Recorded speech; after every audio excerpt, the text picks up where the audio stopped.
Est-ce que vous êtes prêts pour le retour de Jésus? Ou est-ce que vous êtes endormis? Ça, c'est le sujet principal du texte de ce matin. Il y a un jour de jugement qui arrivera.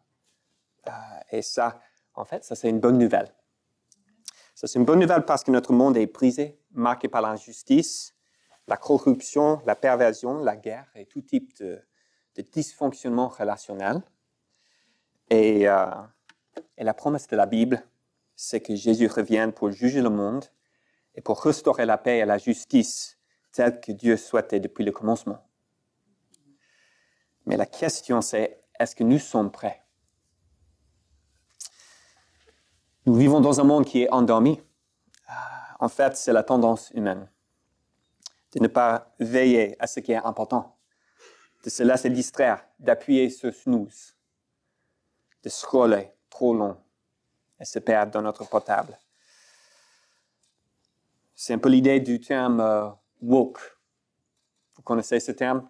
C'est ce terme anglais qui peut être traduit éveillé.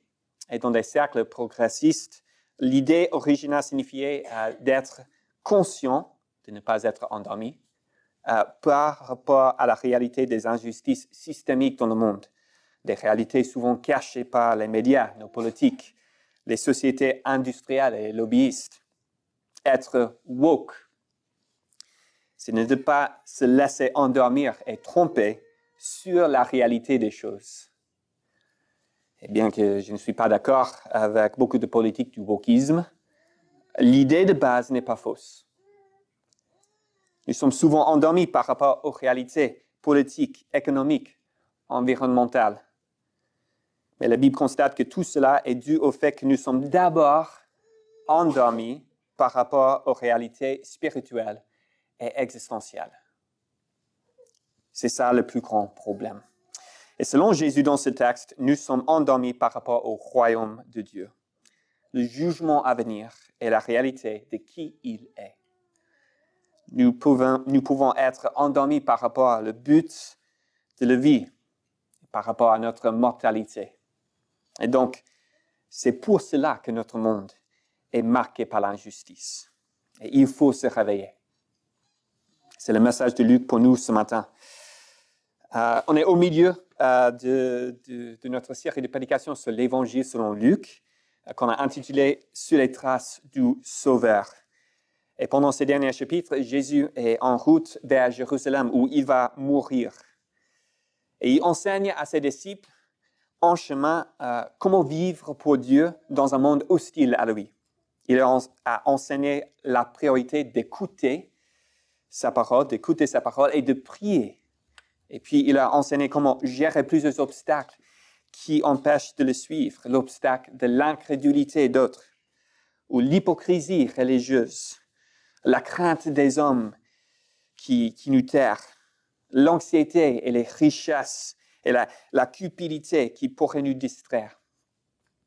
Et maintenant, il s'adresse à un dernier obstacle, le sommeil spirituel.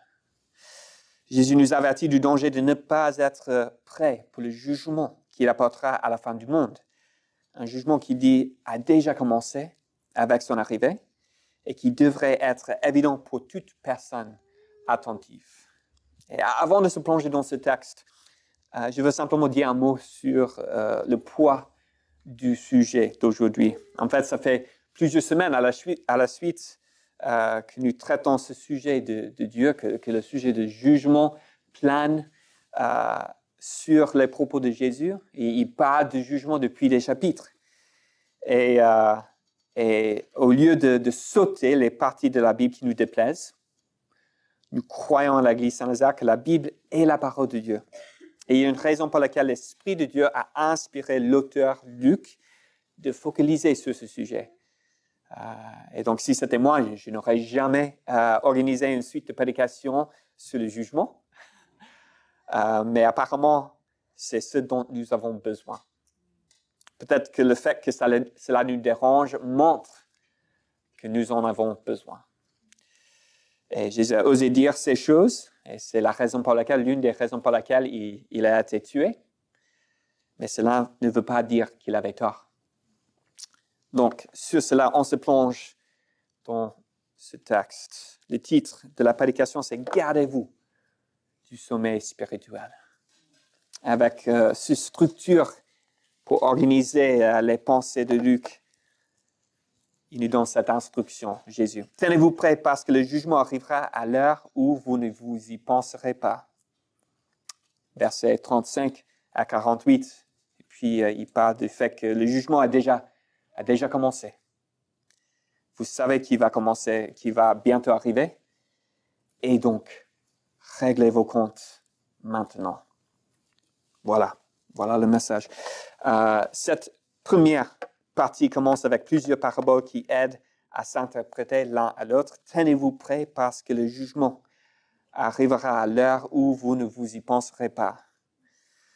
Et donc, dans la première parabole, au verset 35 à 38, Jésus dépeint une image d'un propriétaire d'une villa. Et, il y a un maître avec plusieurs serviteurs qui travaillaient et gardaient la propriété. Et le maître a voyagé pour assister à un mariage, un événement à cette époque qui durait plusieurs jours, même une semaine. Et l'idée, c'est que son retour est attendu, mais imprévisible.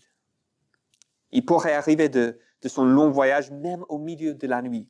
Et donc, les serviteurs sont appelés à être prêts à tout moment pour le retour de leur maître, à veiller et à ne pas s'endormir.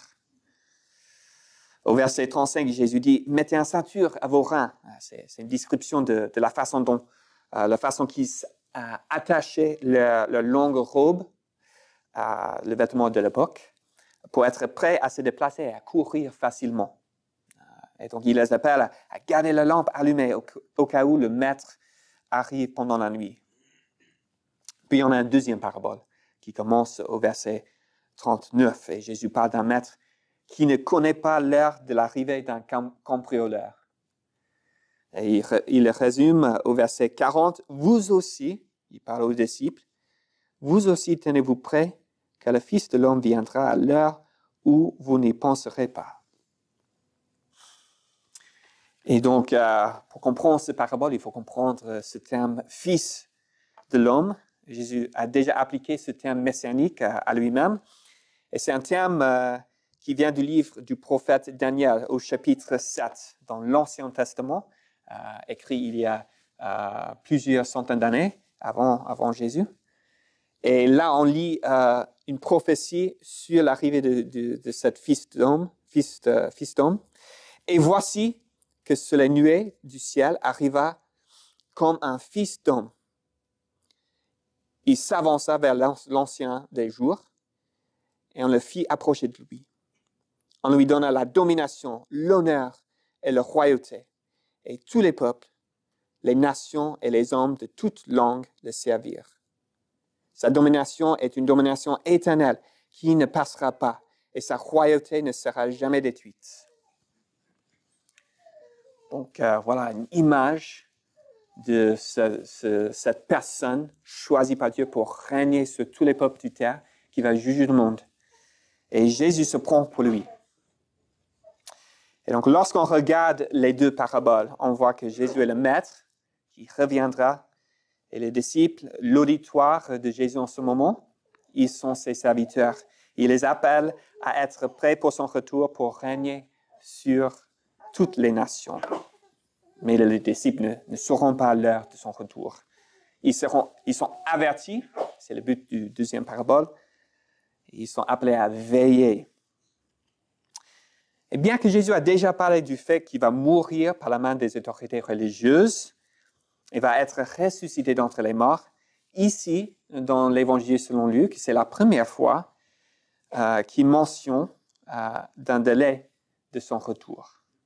Il veut préparer ses disciples pour une longue attente qui demande de la vigilance. Et aujourd'hui, nous sommes dans cette même attente.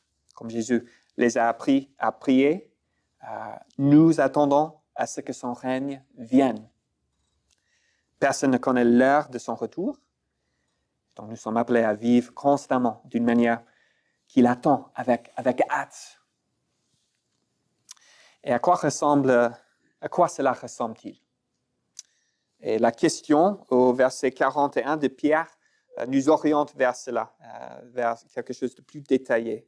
Il dit au verset 41, « Seigneur, est-ce à nous que tu adresses cette parole ou à tous? » C'est-à-dire, est-ce que c'est un enseignement pour des chrétiens, juste pour des chrétiens, ou même pour des leaders chrétiens, ou est-ce que c'est un message destiné à tout le monde? Et Jésus donne une réponse indirecte, comme Jésus aime faire, et il raconte une troisième parabole qui explique à quoi ressemble de se tenir prêt. Il donne un exemple positif et un exemple négatif.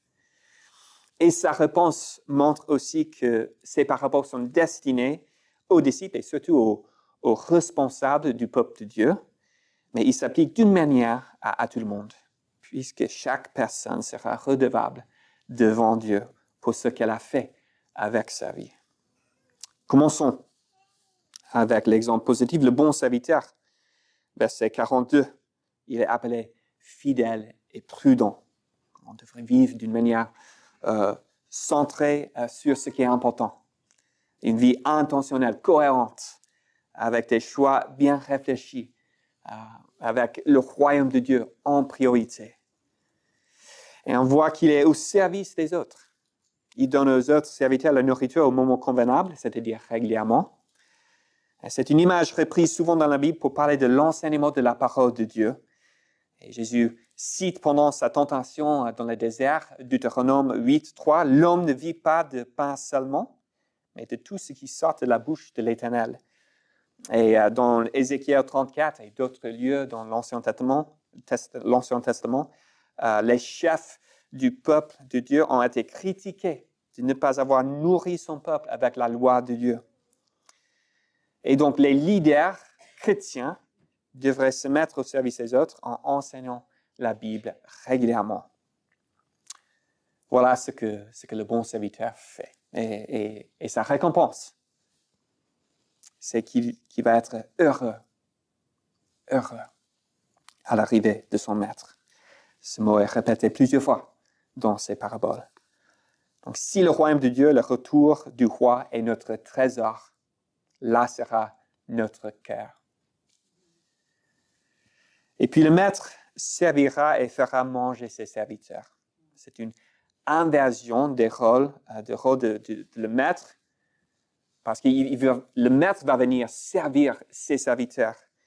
Une image remarquable, complètement inattendue à l'époque. Et c'est pourquoi Jésus a besoin de les assurer en disant « En vérité, je vous le dis ». C'est une image de la fin du temps qui est dépeinte dans l'Écriture comme un grand festin de noces, où Dieu va être réconcilié avec son peuple, il va manger avec lui.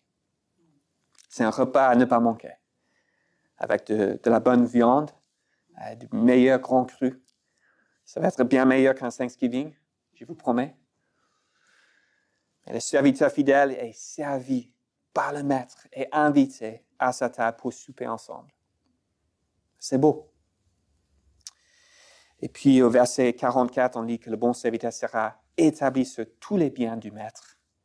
Le paradis ne sera pas une éternité avec des chérubins jouant à la harpe assis sur des nuages. Le ciel et la terre seront réunis. Et le royaume de Dieu descendra pour régner dans la justice et la bonté pour toujours. Et ceux qui servent fidèlement Jésus aujourd'hui recevront l'autorité de régner avec lui dans cette nouvelle réalité glorieuse. Et tout cela est contrasté avec le mauvais serviteur, qui est une image de ce à quoi ressemble de ne pas attendre, le fait de ne pas attendre. Et donc, la description de cet homme qui commence au verset 45 rappelle celle du riche insensé dans le texte de la semaine dernière. Il se montre insensé en pensant que son maître ne reviendra pas. Il est très égocentrique. On voit encore la préoccupation de manger, de boire et de se réjouir. Il abuse des ressources de son maître et des serviteurs. Il n'agit pas comme un intendant, mais comme un propriétaire. Et ça, c'est la question pour nous. Est-ce que nous nous voyons comme intendants dans cette vie ou comme propriétaires? Sommes-nous des propriétaires de nos possessions et de nos moyens, de nos corps, de nos vies? Ou est-ce que tout cela appartient à Dieu, le Créateur de tout, et à qui nous sommes redevables de la manière dont nous gérons tout ce qu'il nous a confié? On voit dans la parabole qu'afin de se prendre pour propriétaire, il faut penser que Dieu ne va pas revenir et juger le monde. Et ça, c'est l'évaluation du problème de l'humanité selon la Bible. C'est que nous devons chercher à nous affermir en tant que souverains. La racine du problème dans le jardin au commencement, c'était qu'Adam et Ève ont cru au mensonge qu'ils pouvaient être comme des dieux, qui déterminent le bien et le mal, qui ne mourraient pas de jugement, s'ils prenaient le fruit qui n'était pas à eux. Mais nous ne gérons pas bien cette statut de souverain lorsque nous pensons que le monde tourne autour de nous. Nous n'aimons pas notre prochain comme nous-mêmes. Et nous utilisons plutôt nos positions de pouvoir pour abuser des autres, verbalement, physiquement, sexuellement, économiquement, financièrement. Nous maltraitons les autres. Et nous mangeons ce qui n'est pas le nôtre. C'est-à-dire que nous consommons ce monde comme s'il était à nous et pas à Dieu. Nous buvons, nous environs, c'est-à-dire nous intoxiquons avec de l'alcool ou des drogues ou du sexe, toutes sortes d'activités d'évasion, afin de silencer nos sentiments de culpabilité, nos sentiments de honte ou de chagrin, parce que nous ne savons plus comment affronter le monde lorsqu'il n'y a pas de Dieu. Nous voulons nous insensibiliser à la réalité du monde, être une fois de plus endormis. Nous vivons pour ici et le maintenant parce qu'il n'y a pas quelque chose à venir. Et le mot du maître, c'est de veiller. Veillez, tenez-vous prêts. Mais comme je l'ai dit, l'avertissement est particulièrement fort pour les responsables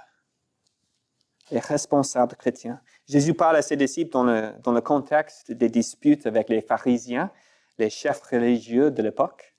Et il vient de leur dire « Malheur à vous !» parce qu'ils n'ont pas enseigné correctement les vérités des Écritures. Ils abusaient de ceux qui étaient sous leur charge et ils vont tuer Jésus par jalousie. Donc, ils pensent être propriétaires du peuple de Dieu. Et donc, les responsables d'Église aujourd'hui, protestants, catholiques, orthodoxes, peu importe, les responsables qui ont utilisé leur position de pouvoir pour abuser des autres et se servir d'eux-mêmes, pour qui la religion est un outil de pouvoir, ils vont souffrir des conséquences. Pour ceux qui n'ont pas cherché à enseigner la Bible fidèlement, ils auront des problèmes. Et Jésus les traitera avec justice et sévérité. Ils seront exclus du peuple de Dieu. Le titre religieux ne les sauve guère. Et peut-être que vous êtes là ce matin et que votre expérience avec l'Église est marquée par l'hypocrisie. Si les scandales et la corruption dans les églises vous mettent en colère, sachez que Jésus est bien plus en colère. Et il va les juger. Néanmoins, comme on voit à la fin de la parabole, tout le monde sera confronté au jugement à la fin. Verset 47-48, on voit qu'il y a des degrés de culpabilité et de punition et que notre niveau de connaissance et de responsabilité joue dans l'évaluation de Dieu. Le jugement de Dieu sera juste. Et l'enfer ne sera pas une punition démesurée et aveugle, mais taillée sur mesure par un Dieu qui voit et connaît tout. Tenez-vous prêts parce que le jugement arrivera à l'heure où vous ne vous attendiez pas. Et il a déjà commencé. C'est le deuxième point. C'est ce qu'on voit dans la prochaine partie, au verset 49 à 53. Jésus, le Fils de l'homme, est déjà arrivé. Et donc, nous voyons le commencement, les prémices de son œuvre de jugement qui culminera lors de sa seconde venue. Au verset 49 et 50, Jésus parle d'un feu qui va jeter sur la terre, mais qui arrivera après un type de baptême dont il va être baptisé.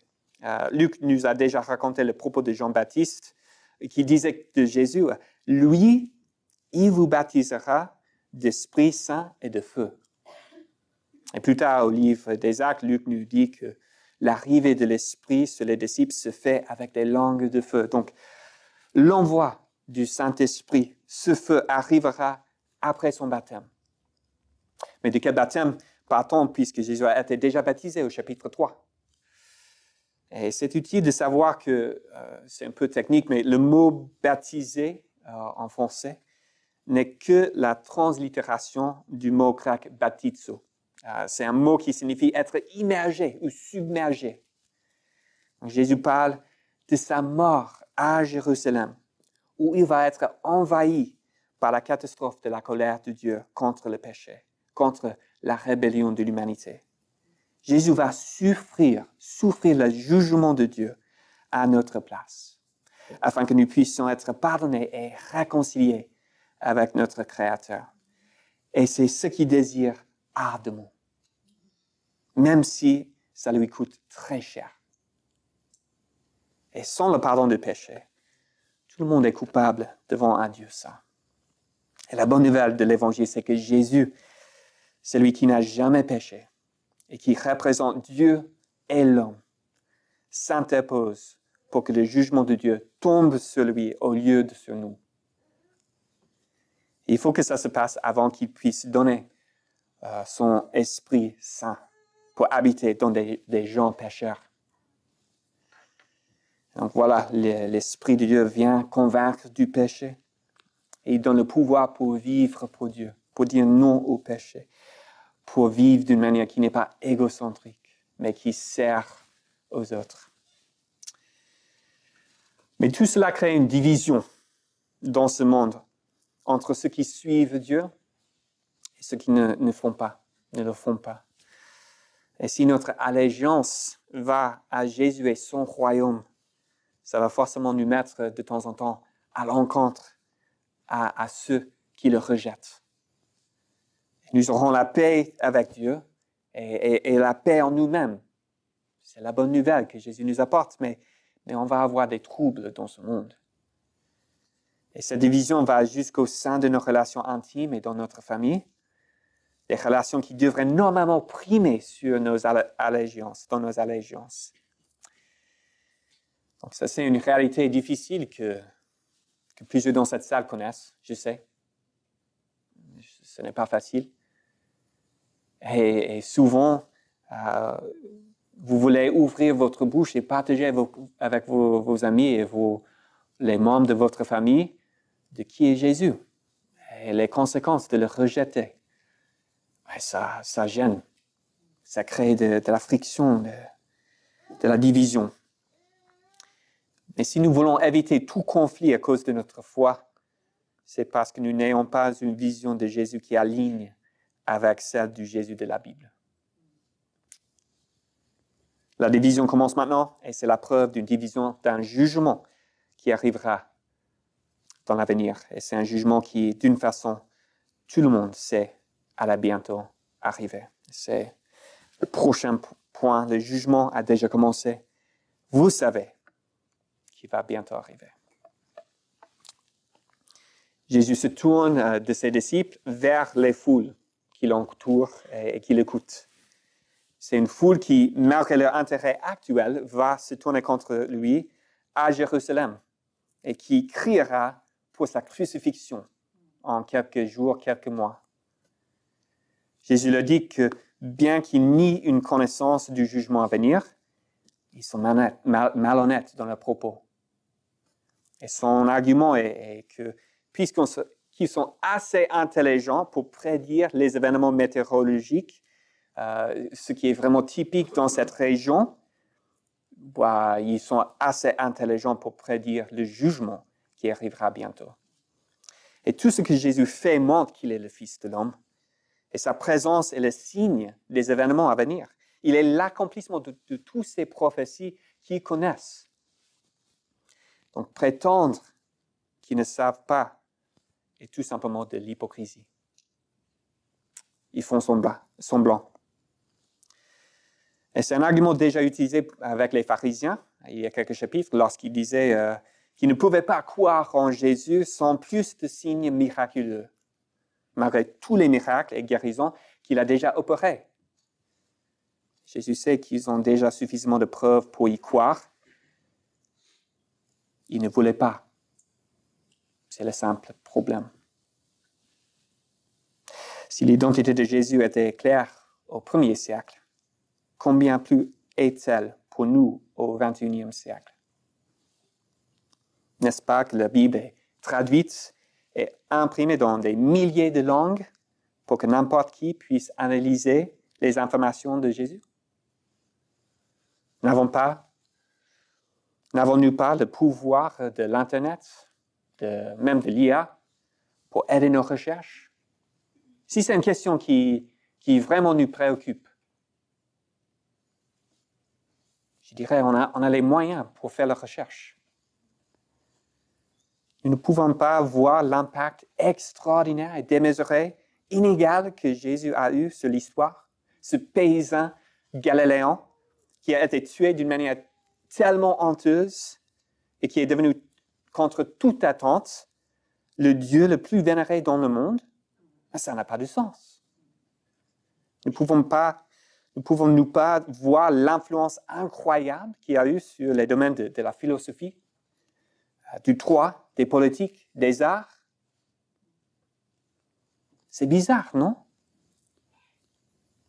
Ne pensez-vous pas que cela mérite de votre temps pour l'investiguer? Et ce qui est intéressant, c'est que même si vous n'êtes pas conscient de Jésus, vous n'êtes pas inconscient d'un jugement à venir. Notre culture est obsédée par cette idée. Il est partout dans nos films.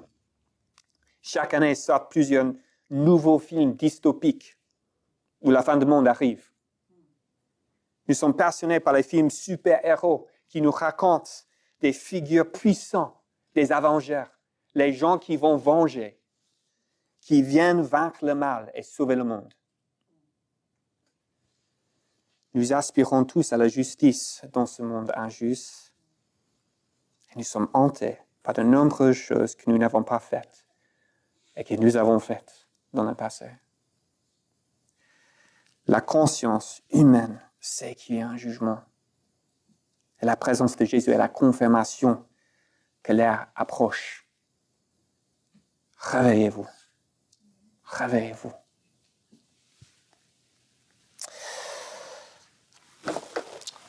Vous savez qu'il y a bientôt un jugement.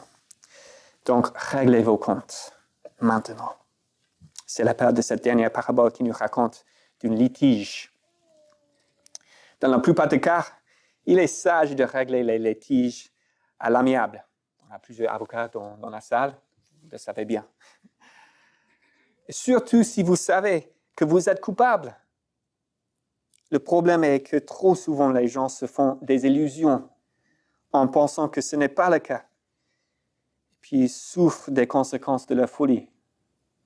L'image que Jésus dépeint est de quelqu'un stupide qui ne se dégage pas de son adversaire avant d'arriver devant le juge et se trouve dans la prison des débiteurs, d'où la plupart des gens à cette époque ne s'échappaient jamais.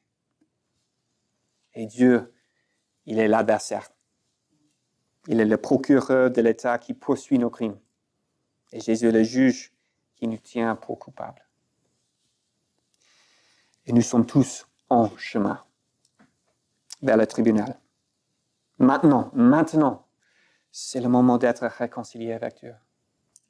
D'admettre nos torts, de trouver le pardon que Dieu nous offre avant de connaître le châtiment éternel.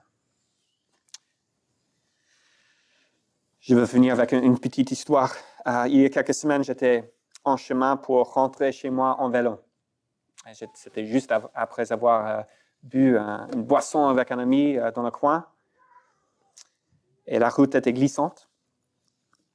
Et à cause de la pluie récente, et j'ai eu une glissade en tournant dans un carrefour. Et juste devant une voiture, j'ai tombé juste devant une voiture qui arrivait en sens inverse. Et ça faisait très mal. J'ai toujours des couvertures. Ça fait presque un mois. Il y a 3 semaines, facilement. Et heureusement, la voiture s'est arrêtée rapidement. Je ne suis pas cogné la tête. Bêtement, je ne portais pas même un casque parce que j'étais si proche de chez moi. Je ne pensais pas il n'y avait aucun risque. Mais cela aurait pu être vraiment la fin pour moi. C'était stupide, c'était dans un instant, mais c'était vraiment dangereux. Et je pense à Edward Nelson, le pasteur du 17e arrondissement, qui est mort subitement il y a quelques années, pendant une escalade alors qu'il était en vacances. Je pense aux membres de ma famille qui sont morts du Covid. Et je suis sûr que vous avez vos propres histoires de proches qui sont décédés d'une manière inattendue. Et ce passage parle, bien sûr, de Jésus, de son retour, le jugement qu'il va apporter en un moment inattendu. Mais il ne faut pas oublier que le passage suit l'histoire du riche insensé qui a pris sa retraite tôt et puis est mort tout d'un coup et s'est retrouvé devant Dieu. Donc, je ne sais pas quand Jésus reviendra, lorsqu'il reviendra. Et c'est un peu le but de la parabole. Personne ne sait, personne ne connaît. Mais je ne sais pas non plus lorsque je vais mourir. Et je ne pense pas que vous le savez non plus. C'est très improbable que ça arrive bientôt, mais avec la gravité des conséquences, pour ne pas être prêt, est-ce un risque qui vaut le coup? La société française évite toute discussion sur la mort et sur Dieu. Nous cachons nos vieux dans les EHPAD.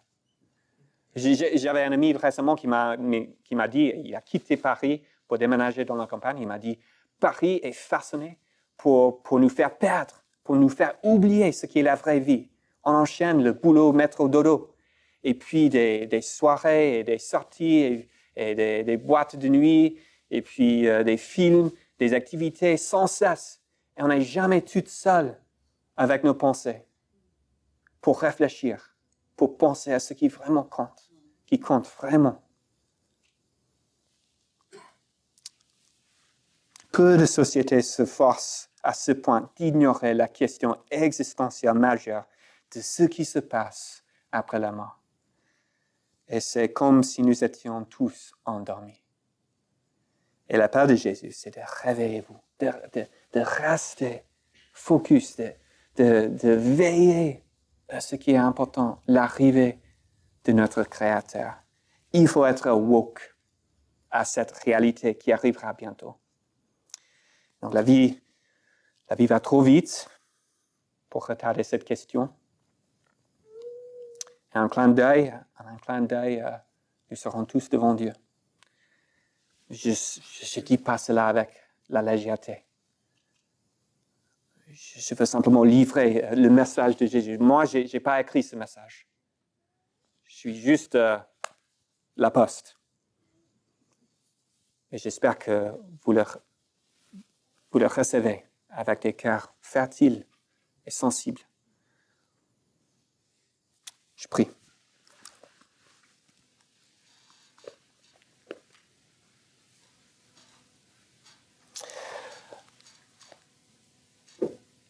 Que ton règne vienne, que ta volonté soit faite sur la terre comme au ciel. C'est notre souhait, Seigneur. C'est notre désir. Parce que ce monde va mal. Et nous allons mal. Sans toi. Et tu es venu pour nous sauver. Et tu nous avertis, tu nous donnes la mauvaise nouvelle. La mauvaise nouvelle pour que nous puissions voir à quel point la bonne nouvelle est bonne. Et donc, aide-nous, Seigneur, de ne pas être endormis, de prendre au sérieux cette vie que tu nous as confiée et d'être réconcilié avec toi, de te prendre au mot, que tu nous pardonnes de tout ce que nous avons fait et que tu veux manger avec nous autour de la table en tant qu'amis. Aide-nous, Seigneur.